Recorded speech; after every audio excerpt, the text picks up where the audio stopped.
Would it surprise you to learn that one of the world's most important Christian leaders, second only to the Pope, lives in a country where 99% of the population is Muslim? His name is Bartholomew, and he's the Patriarch of 300 million Orthodox Christians. He lives in Istanbul, Turkey, the latest in a line of patriarchs who've resided there since before there was a Turkey, since the centuries following the death of Jesus Christ, when Istanbul was called Constantinople and was the most important city in the Christian world.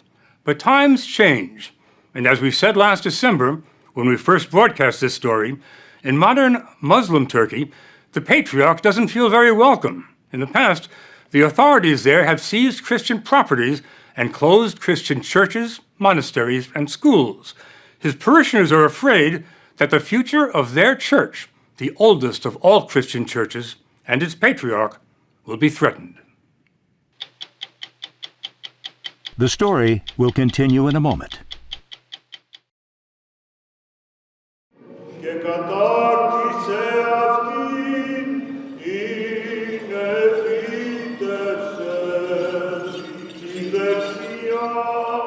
His official title is impressive. His All Holiness Bartholomew, Archbishop of Constantinople, New Rome, Ecumenical Patriarch. Ecumenical means universal, and worldwide, 300 million Orthodox Christians look to him for spiritual guidance. We first met him in Istanbul. It was Easter, and worshippers from throughout the Orthodox Christian world had come to celebrate Christ's resurrection on the holiest day of their calendar with the man who they see as their Pope. My first question is this: how should I refer to you? As your All Holiness, as Patriarch, as Ecumenical Patriarch? What is the proper way to address you? Bartholomew. The official title is Your All Holiness. Your All Holiness. But for me, Bartholomew is enough. For him, perhaps, but not for us.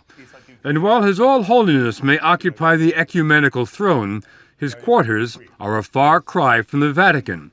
His office is cramped and relatively austere, his desk littered with papers. No Michelangelos here.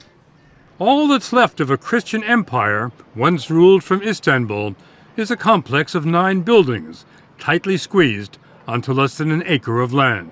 Now, is this the Vatican of your church? Well, our headquarters. It's called the Fanar, and it's been the heart of Orthodox Christianity since 1599. His All Holiness promotes an informal atmosphere here. There's none of the ritual that surrounds the Pope in Rome. And there's no cathedral, only a modest church.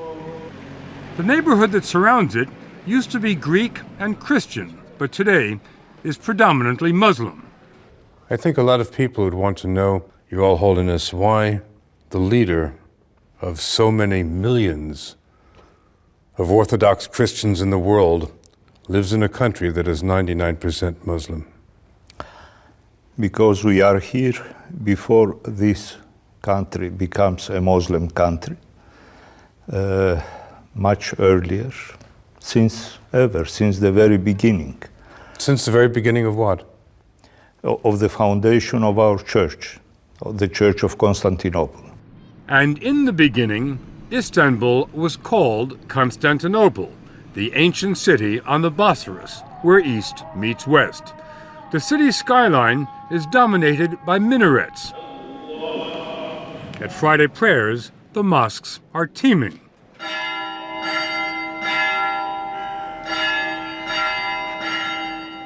But the city's richest and most renowned Christian churches are museums today, meccas for tourists, not for worshippers. From the Cora Church, with its fresco of Jesus, whose eyes seem to go right through you, to the Hagia Sophia, the first great church in Christendom and an architectural wonder built 1,000 years before St. Peter's in Rome, and for centuries, the most important church in the Christian world.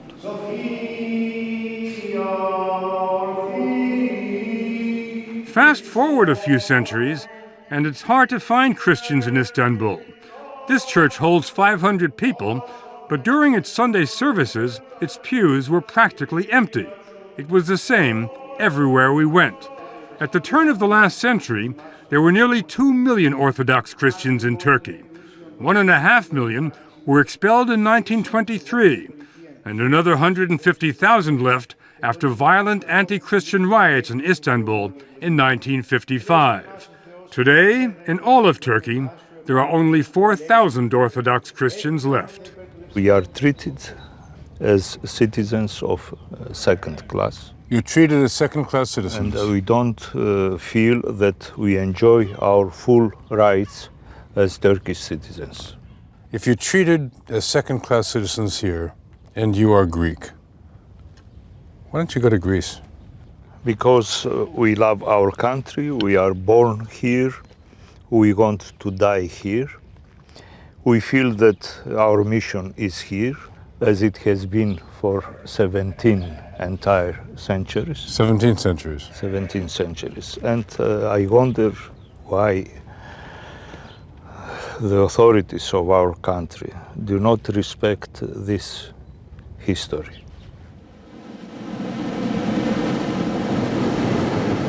To better understand the Patriarch's frustration, he suggested we head off on our own mission, 500 miles east of Istanbul, to a region called Cappadocia. We launched our search for this Christian history in a hot air balloon and came upon one of the most bizarre and dramatic landscapes on Earth. From above the clouds, it looks like a city of stone.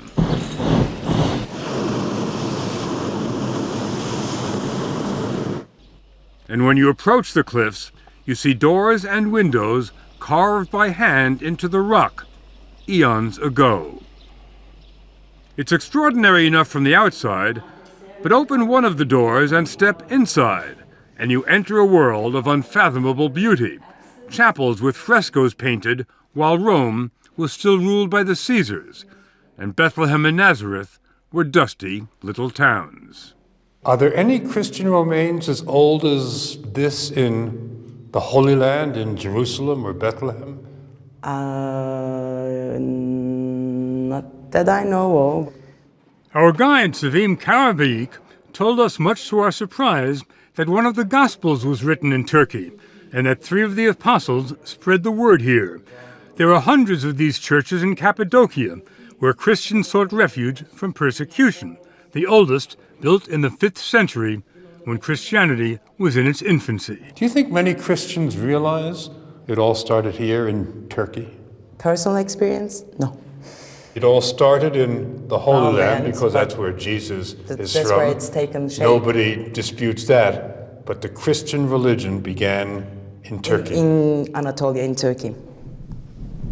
The Patriarch then sent us to the depths of the Sinai Desert, to a Greek Orthodox monastery where early Christians also sought protection.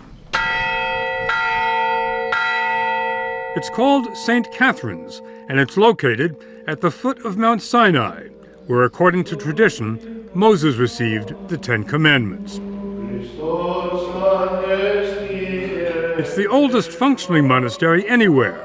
There are 25 monks here today, servicing the smallest diocese in the world. The monks are all Greek, with one exception. Altogether, we have 3,300 manuscripts The written chief in librarian, languages. overseeing an incomparable collection of ancient manuscripts, is Father Justin, But most of these date from the 10th to the 14th century. a converted Baptist from El Paso, Texas. He showed us the monastery's collection of Byzantine icons, the largest and oldest collection in the world. Then he took us to what the Patriarch really wanted us to see, a little-known letter written by the Prophet Muhammad almost 1,400 years ago, signed and sealed with his handprint, offering protection and religious freedom to the Christians of the monastery. These are precedents from Muhammad himself for toleration and peace among people of differing faiths. The Patriarch then brought us back to the 21st century and Turkey, to his own backyard. He took us for a ride on an island off of Istanbul in a carriage with a police escort. The Patriarch wanted to show us that Muhammad's message of tolerance has not been received by the Turkish authorities. His prime example, the Halki School of Theology, the only Greek Orthodox seminary in Turkey, empty and abandoned. No priests, no prayers. Thank you, Your Holiness. It's very kind of you. The Halki was closed down by Turkish authorities after passage of a law banning private higher education. That was back in 1971. It's a pity and a shame. It's a crime to keep such a school closed, unused, for no reason. Why? Reasons of state. Reasons of state. As a consequence, the Church can't train new priests, potential new patriarchs, who under Turkish law have to be born in Turkey. It's as if Rome closed down the College of Cardinals. The hallways where 100 young seminarians roamed are desolate now. The library's priceless collection of old manuscripts lies untouched. Walk into a classroom, and it seems as if the students had just gone home today, not 38 years ago. This school prepared people who preached peace, preached unity, preached love. So, not giving to the church the possibility to prepare these people, we offend human dignity. The Patriarch says it not only offends human dignity, it offends him personally, because this is his alma mater. Halki is where he studied to be a priest.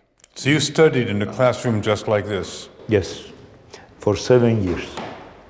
The Patriarch was born Demetrius Archondonis in Turkey. Christos Anesti se όλους. Like all Turkish citizens, he served in the Turkish army. He was ordained at the age of 21 and elected ecumenical patriarch in 1991. But the Turkish government does not recognize the ecumenical or international part of his title. To them, he is merely a local bishop. I have visited the Prime Minister, submitting our problems, concrete problems, and asking why, and asking to help us. Do you get answers? Never. Do you sometimes fear that the community will be wiped out? Not really. We survived. We do believe in miracles. And that, the Patriarch says, is because Turkey is also the Holy Land, spiritually not very far from Jerusalem. And this is the continuation of Jerusalem, and for us it is equally a holy and sacred land. We prefer to stay here, even crucified sometimes, because in the Gospel it is written that it is given to us not only to believe in Christ, but also to suffer for Christ. You said even to be crucified sometimes. Yes, because we believe in the resurrection. After the crucifixion, resurrection comes. Do you feel personally, Your Holiness, that you are being crucified sometimes? Yes, I do. That comment on being crucified was extremely controversial in Turkey and touched off a national debate on its treatment of the Church. Official reaction to our report was negative. A letter from Turkey's Washington embassy called it, quote, biased and one-sided, and pointed out that Turkey's prime minister has met the Patriarch to discuss his concerns. But according to the Church so far, quote, there has been no tangible improvement on any of the problems.